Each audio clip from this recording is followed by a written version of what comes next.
un de mes textes préférés dans le Nouveau Testament, Luc au chapitre 4. Luc au chapitre 4.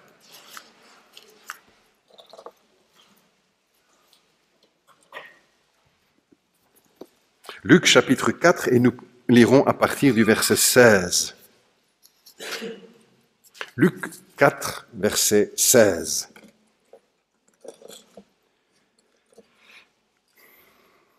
Luc donc, chapitre 4 et au verset 16. Jésus se rendit à Nazareth où il avait été élevé. Et selon sa coutume, il entra dans la synagogue le jour du sabbat. Il se leva pour faire la lecture et on lui remit le livre du prophète Ésaïe. Et l'ayant déroulé, il trouva l'endroit où il était écrit « L'Esprit du Seigneur est sur moi parce qu'il m'a oint pour annoncer la bonne nouvelle aux pauvres. Il m'a envoyé pour guérir ceux qui ont le cœur brisé, pour proclamer aux captifs la délivrance et aux aveugles le recouvrement de la vue, pour renvoyer libres les opprimés, pour publier une année de grâce du Seigneur. » Ensuite, il roula le livre et le remit au serviteur et il s'assit. Tous ceux qui se trouvaient dans la synagogue avaient les regards fixés sur lui. Alors il commença à leur dire « Aujourd'hui, cette parole de l'Écriture que vous venez d'entendre est accomplie. » Et tous lui rendaient témoignage et étaient étonnés des paroles de grâce qui sortaient de sa bouche. Et il disait « N'est-ce pas le fils de Joseph ?» Jusque-là, notre lecture, si vous le voulez bien. En 2003, on remonte un petit peu plus que 10 ans en arrière, en 2003, la Société biblique universelle a proposé que cette année 2003 soit l'année de la Bible. Vous vous en souvenez certainement. Alors nous n'avons pas attendu bien sûr l'année 2003 pour en faire l'année de la Bible, mais je crois que c'était une bonne initiative. C'était l'occasion de marquer le coup, comme on dit, et de mettre à l'honneur d'une façon spéciale encore la parole de Dieu. Et cela s'est fait dans le monde entier, puisque c'était la Société biblique universelle qui mettait en route cela. Alors, un grand renfort d'expositions, de conférences, de débats, de distribution de Bibles, de soirées d'évangélisation, d'émissions de télévision, de radio, etc.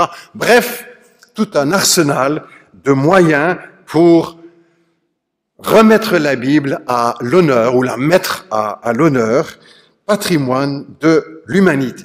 Nous sommes à peu près un petit peu plus que 10 ans après cela, 2003-2014, et je vous propose de reprendre cette série, différemment bien sûr, de reprendre cette série, la Bible est. Alors on va évoquer ensemble bien des sujets, que je survole rapidement maintenant, la Bible et les jeunes, la Bible et l'archéologie, la Bible et la science, la Bible et nos origines, la Bible et Satan, la Bible et Satan, la Bible et la sexualité, la Bible et l'avenir, etc., etc. Des sujets de l'actualité peut-être aussi avec les informations que nous recevrons dans les prochains jours. Alors on ne le fera pas chaque dimanche bien sûr, mais plusieurs dimanches, chaque mois, pour reprendre ces thèmes et peut-être après ensuite rassembler ces sujets dans un album CD et DVD, puisqu'on va se mettre au DVD aussi dans les prochains jours. Alors déjà pour commencer, n'est-ce pas, pour rappeler cela aussi pour chacun de nous, peut-être même des choses que nous savons, mais qu'il faut parfois redire et rappeler, c'est que la Bible, c'est le livre de tous les records. La Bible de tous les records, le livre de tous les records. C'est le livre le plus vendu dans le monde. C'est le livre le plus lu dans le monde et c'est le livre le plus traduit dans le monde. C'est votre Bible, c'est notre Bible, c'est la Bible des chrétiens. C'est le livre de tous les records. Et depuis que les statistiques sont faites, sont établies sur les ventes de livres dans le monde, les statistiques sur la littérature, les ventes et les traductions de ces ouvrages, c'est toujours, chaque année, la Bible qui remporte la palme.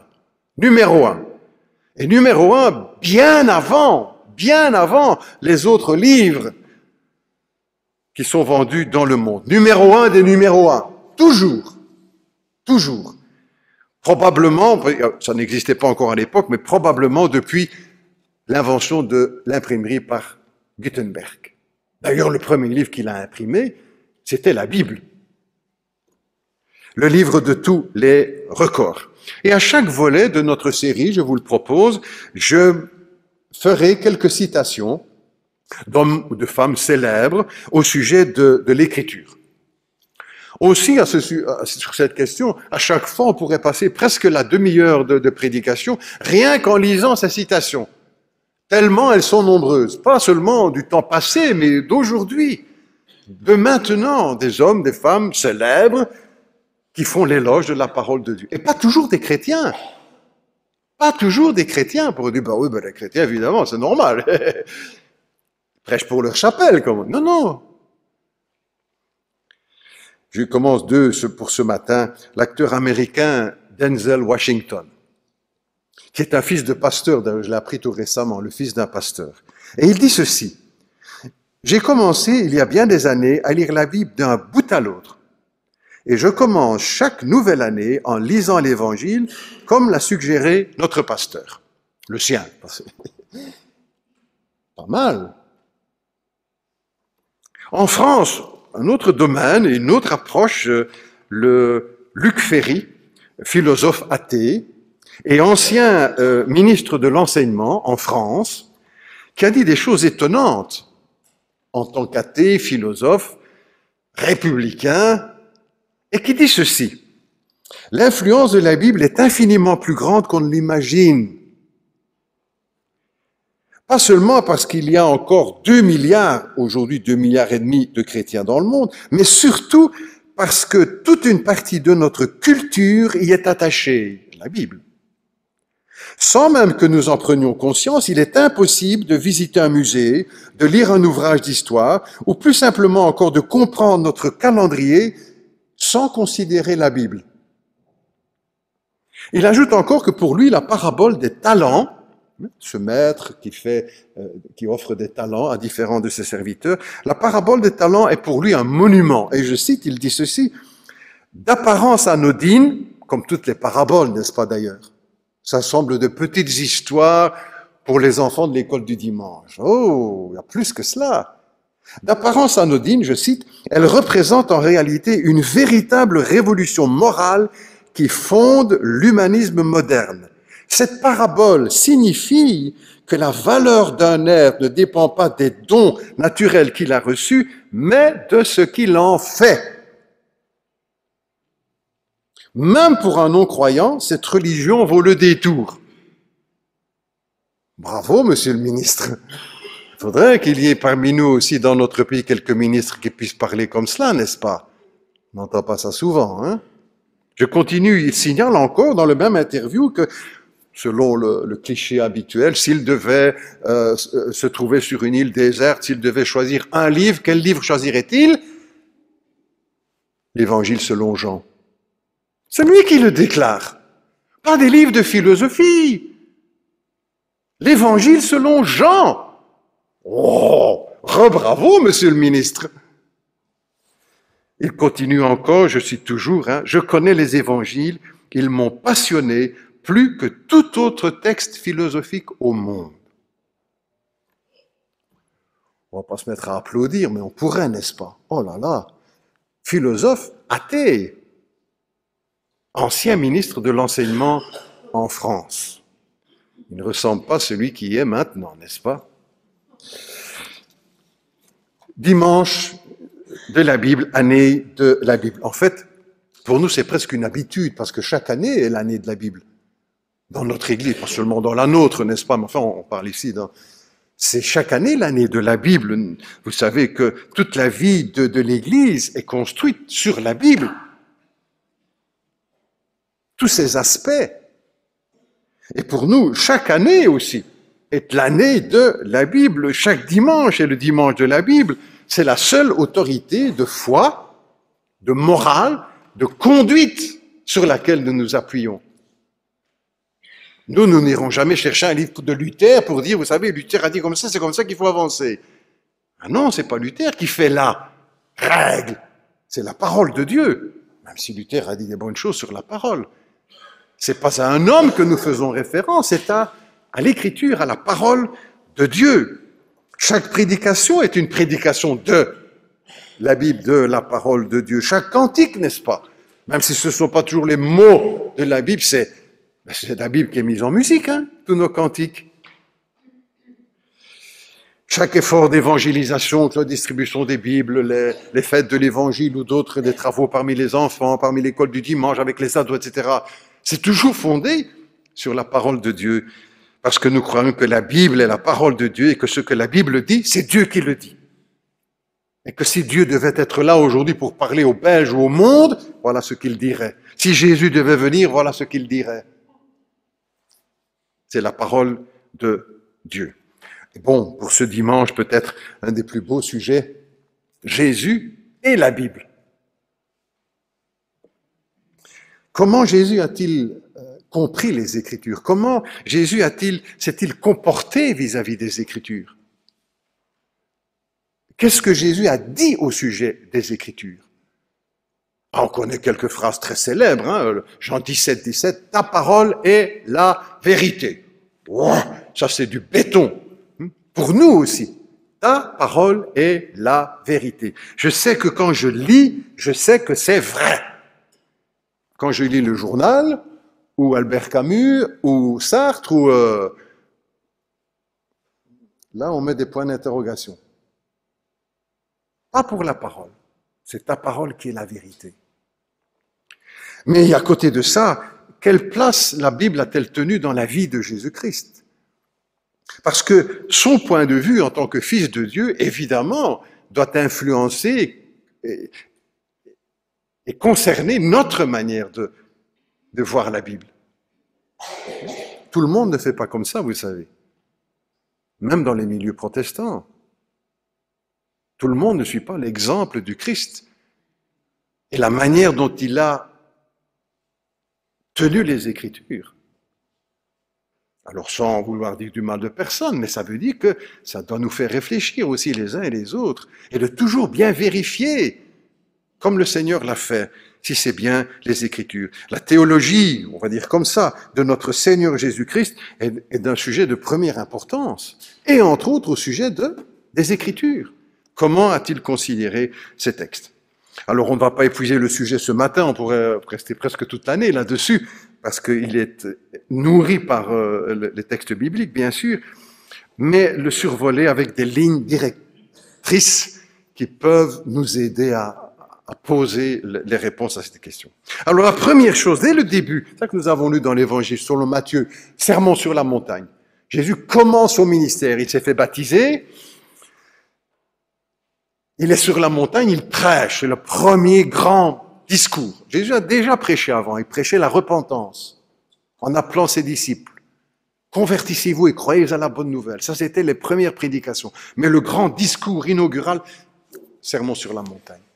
Et il va commencer justement en posant les bases, son attitude, sa position vis-à-vis des Écritures, de la Bible, des textes sacrés. Et dès le début, il dira, ne croyez pas que je sois venu pour abolir la loi et les prophètes, je suis venu non pour abolir, mais pour accomplir. Avec ça, Jésus va donner le ton, comme on dit en musique, pour tout le reste de son ministère. Alors Jésus, à cette époque, quand il commence, est encore un jeune homme, une trentaine d'années, il s'est fait baptiser à 30 ans, nous dit les Écritures, et il commence de suite son ministère. C'est un jeune rabbi, comme on dit, un jeune enseignant, un petit peu plus jeune que Rabbi Jacob. Mais un rabbi, un maître, un enseignant, il a des disciples autour de lui, des jeunes disciples. Alors qu'est-ce que ce jeune rabbi, avec autour de lui 12 jeunes lions, prêts à... Qu'est-ce qu'il va faire des Écritures? Et que va-t-il dire? Que va dire ce jeune rabbi entouré de ces 12 jeunes loups? On rase tout et on reconstruit nouveau. Ça, c'était mai 68, n'est-ce pas? On sait qu'ils ont détruit beaucoup, on ne sait pas ce qu'ils ont construit. C'est pas mai 68 ici. Hein. On détruit, on rase parce que tout est acheté à la poubelle. Non, non, non, non, Jésus n'a jamais parlé comme ça. Au contraire, il s'inscrit dans la continuité et non pas dans la rupture. Il s'inscrit dans le prolongement, dans le respect des prophètes, de ce que les prophètes ont dit et de ce que Moïse a dit de la part de Dieu, c'est-à-dire l'Ancien Testament, la parole du Seigneur. Nous ne devons pas nous le représenter comme un révolutionnaire, n'est-ce pas? Qui vient pour tout renverser. Non. On pourrait presque dire, quand même, parce que c'est révolutionnaire ce qu'il va faire, ce qu'il va dire, mais c'est un révolutionnaire conservateur. Ça existe. Un révolutionnaire conservateur. Il reste dans la ligne de Moïse et des prophètes. Pas pour abolir. Mais quand on lit l'introduction à sa parole, quand il dit « Ne croyez pas que… » Pour qu'est-ce qu'il dit « Ne croyez pas » Ben, probablement parce qu'il y en a beaucoup qui croyaient qu'il venait pour abolir, pour détruire, pour raser, pour recommencer tout nouveau. Certains sans doute l'attendaient même pour qu'il agisse de cette façon, ou auraient voulu qu'il agisse de… Et peut-être même que certains ont été déçus qu'il ne venait pas pour tout raser. Non, c'est pas sa mission. C'est pas comme ça qu'il l'introduira. Il n'est pas venu pour raser, renverser Abraham, Moïse, Ésaïe, les 10 commandements. Non, non, non, non. Au contraire, il est venu pour confirmer. La création, il maintient. Pour lui, Genèse 1, il maintient. Adam et Ève, il maintient. L'institution du mariage, il maintient. Noé, le déluge, Abraham, Sodome et Gomorre, le sacrifice d'Isaac, les 12 fils de Jacob, le patriarche Joseph, la sortie d'Égypte, la Pâque, le passage de la mer Rouge, la manne, le tabernacle, le buisson ardent, Josué, Jéricho, il maintient, pas pour abolir. Et il est à noter d'ailleurs le respect que Jésus aura de tous ces textes de l'Ancien Testament et de ces événements. Pour lui, ce ne sont pas des légendes, des fables, de la mythologie, du judaïsme ou du christianisme. Ce sont des faits. Et il les cite comme des faits historiques. Et ce qui est à noter aussi, je rajoute dans la parenthèse, c'est que presque tous les textes que Jésus va citer de l'Ancien Testament ont un caractère miraculeux. Entre autres, il va parler de la création, miracle. Il va parler de Noé, miracle. Abraham, miracle, la naissance de Sodome et Gomorre, la manne, la nourriture qui tombe du ciel, le buisson ardent, Naaman, il va parler de Naaman, la guérison miraculeuse de Naaman, chef des armées du roi de Syrie, guéri de sa lèpre, Jésus cite ça. Pour lui, c'est du vrai. Et il s'en sert dans ses argumentations pour l'auditoire qui est devant lui. Grand respect devant les Écritures. Non pas pour abolir, non pas pour saccager, mais pour accomplir. Et je relève que les paroles peuvent être prises dans 3 sens différents mais complémentaires. Tout d'abord, il est venu accomplir les prophéties. Alors je vais redire quelque chose que j'ai déjà dit, et certains vont dire, pasteur, vous l'avez déjà dit, mais ça ne fait rien, des choses qu'il faut rappeler. Moi je pose la question, parce que quand je le redis comme ça, est-ce que vous l'avez bien compris? C'est le caractère unique, exceptionnel des Écritures de la Bible, les prophéties. Tu ne retrouves ça nulle part ailleurs. Tu l'as déjà dit, pasteur, ça ne fait rien, je le redis. Nulle part ailleurs. C'est le miracle de la Bible. Des événements qui sont annoncés à l'avance et qui se produisent à la lettre, des centaines, des milliers d'années après.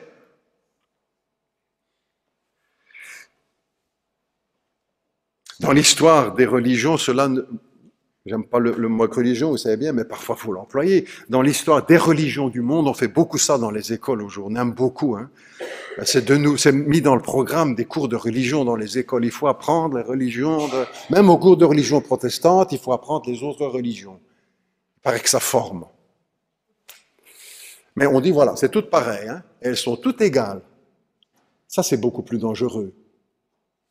Parce que si vous allez en Inde vivre la religion hindoue, vous revenez vite en Belgique. Vous revenez vite en Belgique, n'est-ce pas? Parce que là, on ne peut pas tuer les rats qui font des ravages dans les champs de blé, etc. On ne peut pas les toucher. Quelquefois que ce serait mon grand-père ou ma grand-mère réincarnés. Mais ça crée dans le pays des catastrophes, n'est-ce pas, alimentaires. Parce que c'est pas seulement les rats, c'est tout le reste. Pas touché. Vous êtes bloqué sur la rue, toute l'économie du pays est arrêtée parce que les vaches sacrées sont sur la rue. Fais ça en Belgique, tu vas voir l'économie belge ou ailleurs. Bref, dans cette comparaison, n'est-ce pas, ce qui ressort pour cela et pour d'autres choses, c'est toujours l'enseignement du Christ et des Écritures. Nulle part ailleurs tu ne retrouves des prophéties. Ni dans l'islam, ni dans le bouddhisme, ni dans la Bhagavad Gita, ni dans le livre des morts tibétains, ni dans la philosophie de Confucius, ni chez Zarathustra, ni chez Zoroastre. Nulle part. Sauf dans les Écritures. Et pas besoin d'être spécialiste, n'est-ce pas, en grec, en latin ou en hébreu, docteur de philosophie ou théologie ou d'histoire de religion pour comprendre que le Messie devait naître à Bethléem, que sa naissance serait miraculeuse. La jeune fille, la Vierge, sera enceinte. Textuellement, la jeune fille sera enceinte, la Vierge, traduit sera enceinte et elle portera la naissance miraculeuse qu'il accomplirait des miracles, qu'il entrera à Jérusalem sur un ânon, le petit d'une ânesse. C'était pas symbolique tout ça.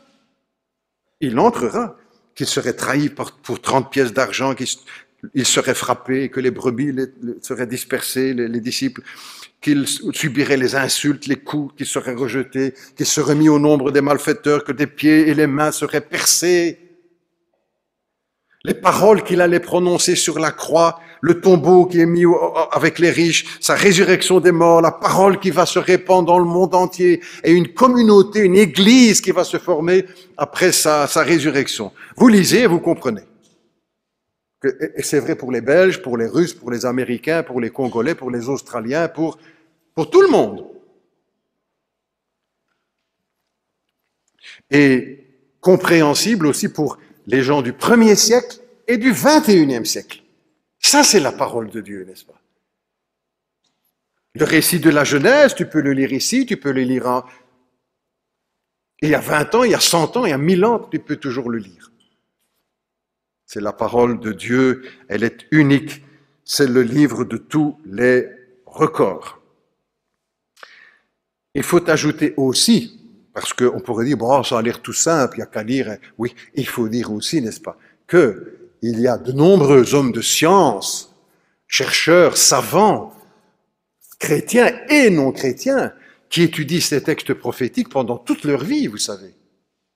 Pendant toute leur vie. C'est leur tâche, c'est leur mission, ils vont travailler là-dessus, parce qu'il y a des choses aussi à approfondir, et ils peuvent donner avec beaucoup plus de précision encore ce qu'il faut retenir de tout cela. Pas venu pour abolir, mais pour accomplir. Et Jésus annonce dès le début de son ministère public, qui va durer 3 ans, il annonce dès le début ce qu'il va confirmer encore à la fin de son ministère, sur la croix. Vous vous souvenez des paroles sur la croix, les dernières? Tout est accompli. Pas venu pour abolir, mais pour accomplir. Et sur la croix, le Christ lui-même parle de cet accomplissement. Tout est accompli. Toute sa mission de sauveur du monde est accomplie. La parole de Dieu est accomplie. Les prophéties qui se rattachent à son œuvre rédemptrice, la parole de Dieu, tout ça, mission accomplie. C'est beau quand on peut mettre ça au bout de sa vie, n'est-ce pas? Si nous pouvions faire de même. Mission accomplie. J'ai rempli ma mission. Le Christ peut le faire, bien sûr. Un deuxième sens aussi à ces paroles du Christ, que Jésus est venu accomplir les prophéties, bien sûr, mais aussi il est venu obéir à tous les commandements. C'est ça, accomplir les commandements. Personne avant lui n'y était arrivé, n'est-ce pas? Personne. Ni après, d'ailleurs. Personne. Les savants du judaïsme ont calculé qu'il y a dans l'Ancien Testament 613 commandements. 613 commandements. Personne n'a jamais obéi à tous ces commandements. Personne. Sauf Jésus-Christ. Il est venu accomplir. Et si on regarde même que les 10 commandements, il est venu accomplir les 10 commandements. Et personne d'autre, jamais avant lui et après lui, et aujourd'hui encore, n'a pu accomplir les 10 commandements. Même un seul, n'est-ce pas? Même un seul. Quand Adam et Ève sont dans le jardin d'Éden, il y avait un seul commandement. Tu ne mangeras pas du fruit de la connaissance du bien. Même ça, ils ne sont pas arrivés à obéir. Comme nous, n'est-ce pas? Comme nous, ne les blâmons pas. Parce que nous sommes tous en Adam. Ce qu'il a fait, nous l'aurions fait. Quand on dit, mais qu'il a été bête, eh ben, comme nous, n'est-ce pas? Ce qu'il a fait, nous l'aurions fait. Tu dis, oh non, non, moi j'aurais fait autrement. Attention, la Bible dit non, nous étions tous en Adam. Il était là comme notre représentant, et ce qu'il a fait, nous l'aurions fait. Nous sommes donc en lignée responsable de ce qu'il a fait. Nous ne pouvons pas dire, moi j'aurais pas fait comme ça. Nous aurions tous fait comme cela. Nous ne pouvons pas obéir, même à un seul commandement. Un seul. Tu aimeras le Seigneur ton Dieu de tout ton cœur, toute ton âme, toute ta force, toute ta... Qui va se lever et dire, ah moi pasteur, ça c'est pas de problème, accompli. Personne, ni ici, ni dans le monde. Deuxième, on va prendre un autre, puisque c'est plus difficile que vous choisissiez. Bon, je vais un autre, plus facile. Tu aimeras ton prochain comme toi-même. Qui va se lever et dire, ah bon, ça y est, c'est fait, j'aime mon prochain comme moi-même. Personne. Même si on aime bien les gens et qu'on est gentil et qu'on est bravo, je ne mets pas ça en question, mais qui pourra dire aimer comme soi-même? Non, non, non. Personne n'a accompli, sauf un, le Christ. Il est venu non pour abolir, mais pour accomplir les prophéties et accomplir la loi de Moïse. Et Jésus va pousser dans ce sens en disant, en parlant des commandements, tu ne commettras pas d'adultère. Oh, les pharisiens étaient prêts à dire, ah mais nous on n'a pas commis. Non, non, non, tu n'as pas commis, mais tu as pensé. Ah, aux yeux de Dieu, idem, hein? Etc., etc. Tu ne convoiteras pas. Qui n'a jamais convoité, n'est-ce pas? Nous sommes un monde de convoitise. Vous vous souvenez de ce petit jeune garçon, Van Oldenberg, là, qui a été assassiné, on en a reparlé récemment à la télévision, pour voler son GSM, son iPhone. 8 coups de couteau, la convoitise. Tu crois, oh, ben ça c'est une exception. Ben oui, nous on ne fait pas les 8 coups de couteau, mais on aime bien te convoiter quand même, hein? T'as eu le nouveau GSM, le nouveau iPod, iPad, oh! Convoite, n'est-ce pas? Et quand on a l'occasion, on passe l'étape suivante. Personne ne peut obéir au commandement, sauf un. Il est venu pour accomplir, c'est Jésus-Christ. Et puis aussi, il y a un autre sens, riche aussi encore complémentaire aux autres, n'est-ce pas? Il ne s'exclut pas. Là. Quand on lit le texte, je ne suis pas venu pour abolir, mais pour accomplir, littéralement, il dit pour remplir. Remplir, c'est le mot qui est employé. Remplir, le même mot qui est employé pour remplir du Saint-Esprit, ou rempli de colère. Voilà, c'est le mot. Il est venu pour remplir la loi et les prophètes. Je me suis régalé en découvrant cela dans les textes. Il est venu pour remplir la loi et les prophètes. Comme si le texte avant le Christ, avant sa venue, restait vide, creux, sans manquer de respect, n'est-ce pas? Vous comprenez bien, hein? Vide, creux. Avec différents exemples qu'on peut donner, comme une coquille vide, n'est-ce pas? Et parfois, certains qui savent percer avec une aiguille un œuf et gober, pardon, moi je ne sais pas faire, hein, mais enfin, il y a la coquille, mais il n'y a plus rien dedans. Il n'y a plus de jaune, il n'y a plus de blanc, c'est une coquille. C'est un peu comme cela. Et lui, le Christ, il est venu pour remplir. Ou encore, comme une maison qu'on construit, clé sur porte, ça y est, tout y est. Mais il n'y a rien dedans. Il n'y a pas de meubles, il n'y a pas de courant, il n'y a pas de chauffage, il n'y a personne, il n'y a pas d'enfant qui crie. C'est vide. Mais la maison est là, hein? Mais elle est vide. Il faut la remplir. Comme les textes prophétiques, n'est-ce pas? Les phrases sont construites, les mots sont à leur place, mais vides. Comme Adam, n'est-ce pas aussi? Comme Adam, quand Dieu a façonné à partir de l'argile de la terre, le corps est terminé, mais vide. Et il faut, le texte nous dit que Dieu souffle un souffle de vie dans les narines d'Adam et il devint une âme vivante. Ah, c'est un peu ça avec les textes ici. Un souffle de vie. Le texte prophétique est bien là, bien concret, réel, mais vide. Il manque l'accomplissement ou l'accomplisseur, c'est un mot que j'invente, ou le remplisseur, le Christ. Pas venu pour abolir, mais pour remplir. C'est le mot qui est donné. Et le même mot est employé dans le texte que j'ai lu tout à l'heure, dans la synagogue de Nazareth. Je vous ai dit un texte de mes textes préférés, je raffole de le lire, de leur dire par cœur moi-même en me mettant « Ah !» Jésus est dans la synagogue à Nazareth, c'est sa maison, c'est sa patrie. Et tout le monde le prend pour le fils de Joseph, c'est ce qu'ils disent à la fin du texte. Hein. Ben oui, il n'y a jamais personne qui avait cru, qui croyait qu'il descendait du ciel. Ah, c'est le fils de Joseph, le charpentier, l'entrepreneur en bâtiment. Hein. Et il est dans la synagogue, mais il a quand même déjà fait parler de lui. C'est le jour du sabbat, on fait rien, on peut rien faire le jour du sabbat. Et puis, à ce moment-là, dans la tradition du judaïsme, chacun dans la salle peut prendre un texte et lire et donner un commentaire. Encore aujourd'hui d'ailleurs, c'est un peu comme ça que ça fonctionne. Et on donne le rouleau, c'était pas des livres comme aujourd'hui, on donne le rouleau du prophète Ésaïe.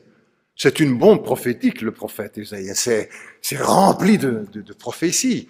Et Jésus trouve le texte. J'ai été frappé par le fait qu'il n'ait pas dit, il cherche le texte. Jésus ne cherche pas. Il sait, il trouve le texte. C'est magnifique. Il trouve le texte et il fait la lecture. 2 versets. Il ne va pas lire tout Ésaïe. Il va juste lire 2 versets dans le chapitre 61. Et puis, il se rassied, il redonne le serviteur. Tous les regards sont sur lui, n'est-ce pas? Qu'est-ce qu'il va dire, le rabbi? Qu'est-ce qu'il va dire là-dessus, sur ce texte-là? L'Esprit du Seigneur, et il m'a oint pour annoncer une bonne nouvelle. Qu'est-ce qu'il va dire?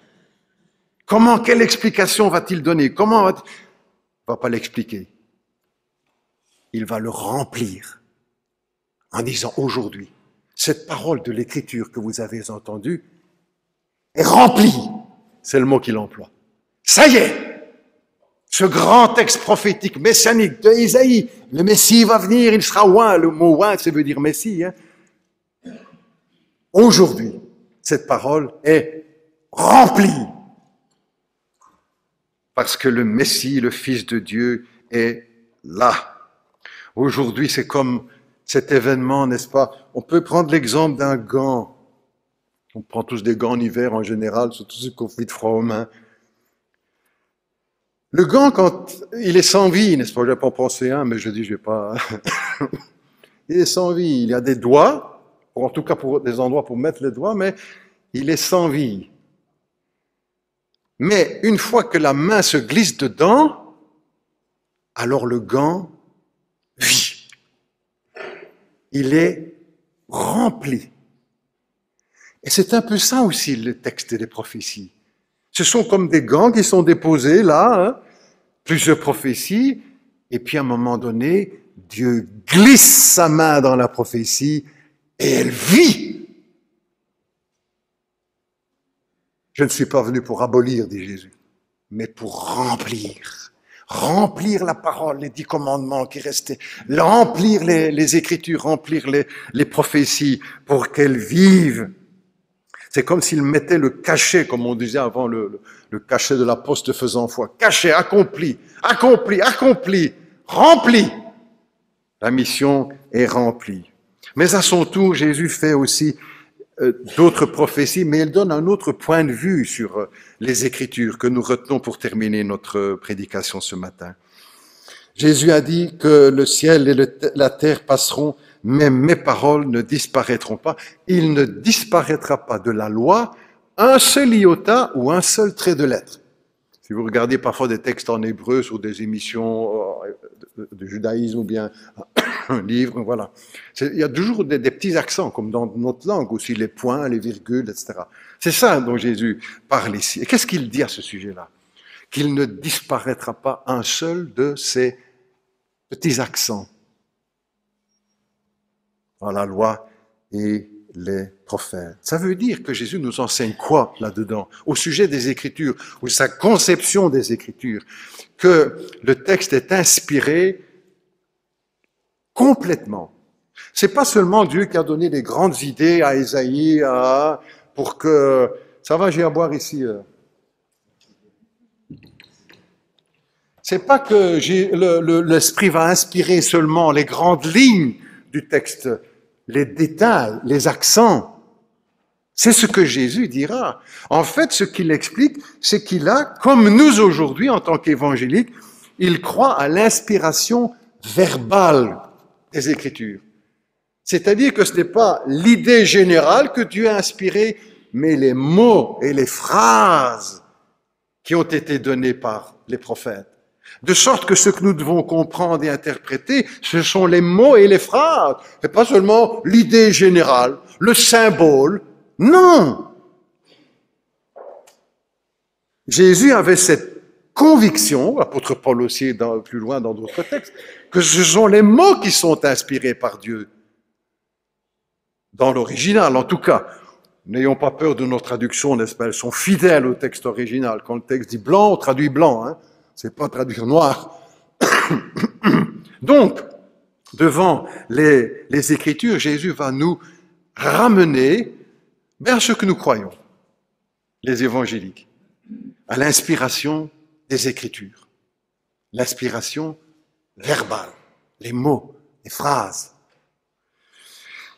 Je termine. Il y a quelques années, j'étais à la déposition de charge du pasteur de Maude. Il m'avait demandé de dire quelques mots. Et partager quelques mots. Après sa déposition de charge, il a arrêté son ministère. Et en sortant, en parlant dans le hall, ou bien je me souviens plus très bien du détail, je parle avec un pasteur de l'EPUB. Je veux le taquiner un petit peu en disant, quand même, le Seigneur Jésus était un chrétien évangélique, hein, dans le sens, il prenait les Écritures comme aujourd'hui les chrétiens évangéliques le prennent, vous et moi, comme nous venons de l'expliquer. Et quelque temps après, je ne sais plus combien de temps, mais quelque temps après, j'avais lu un article dans une revue éditée par les communautés, que ce pasteur évoquait notre conversation, il n'a pas cité mon nom, hein, mais en disant que voilà, que Jésus n'était même pas chrétien, puisque les chrétiens n'existaient pas à l'époque encore, comme si je ne le savais pas. Il a fait semblant qu'il n'avait pas compris ce que je voulais dire. Et je voulais bien dire ce que je voulais lui dire, hein. C'est que la parole de Dieu, il faut l'interpréter comme Jésus l'interprétait, et que nous, chrétiens, protestants, évangéliques, c'est comme ça que nous la comprenons. Non pas avec des symboles partout qui ne veulent plus rien dire, mais avec le texte dans son interprétation littérale, en tout cas, chaque fois qu'on peut le faire. C'est comme ça que nous devons comprendre. Jésus cite la Bible. Jésus respecte la Bible. Jésus prie la Bible. Jésus aime la Bible. Jésus chante la Bible avant la croix, dans la chambre haute, il chante les psaumes. Jésus chante la Bible. Il prêche la Bible. Il respecte les autorités. Que Dieu nous aide les uns et les autres, n'est-ce pas, à tous recevoir le message de la Bible de cette façon, avec le plus grand respect. Et que cette parole puisse vraiment nous faire vivre. Peut-être aussi pour nous rappeler chacun que nous avons à lire cette parole chaque jour, n'est-ce pas? Attendons pas seulement une fois par semaine, le dimanche, ou le dimanche et le mardi à l'étude biblique, mais chaque jour, nous, pour nourrir notre foi. Nous ne pouvons pas vivre sans cette parole. Faites-en une habitude. Moi, je ne vais pas faire de sondage, mais on serait peut-être surpris de savoir s'il y en a parmi nous qui lisent chaque jour la parole de Dieu, quelques versets, un paragraphe, un chapitre, comme l'acteur Denzel Washington, là. Chaque jour. Ou sur l'année, de début jusqu'à la fin, pour les jeunes baptisés. Ils vont recevoir un petit mot, genre, encouragement, hein, bien sûr, dire, est-ce que vous n'avez pas oublié de lire chaque jour la Bible? Chaque jour. Ah, on ne savait pas sûr que c'est tout ce qu'on a à faire, à étudier. Oui, je sais. chaque jour. Pour nous aussi, les parents, n'est-ce pas? Est-ce qu'on montre l'exemple? Est-ce que nos enfants savent que tous les jours on prend la parole, on la lit? On va lire tous les jours le journal ou le programme de télévision. C'est pas la Bible, la parole de Dieu. Prions. Notre Dieu, notre Père, merci pour ta parole.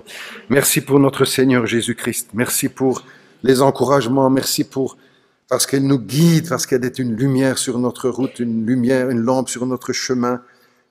Merci parce qu'elle peut remplir nos vies. Merci parce qu'elle est inspirée de Dieu. Merci parce que, comme notre Seigneur nous y invite, nous voulons la respecter, la mettre à l'honneur dans notre vie, croire que ce sont bien là les mots, les phrases du Seigneur pour nous, de Dieu, pour chacun de nous. Ah Seigneur, fais vivre notre Église par ta parole, nos maisons, nos foyers, nos couples, nos jeunes, nos seigneurs, nos familles, l'école, les perles. Fais-nous vivre de ta parole, Seigneur, parce que c'est ta parole qui est la vérité, et que nous ayons pour elle la même attitude que Jésus-Christ face aux Écritures, en nous rappelant que c'est lui qui accomplit, qui remplit les Écritures, et qui veut aussi, par les Écritures, remplir notre vie. Nous te le demandons au nom de Jésus, notre Seigneur, notre modèle. Amen.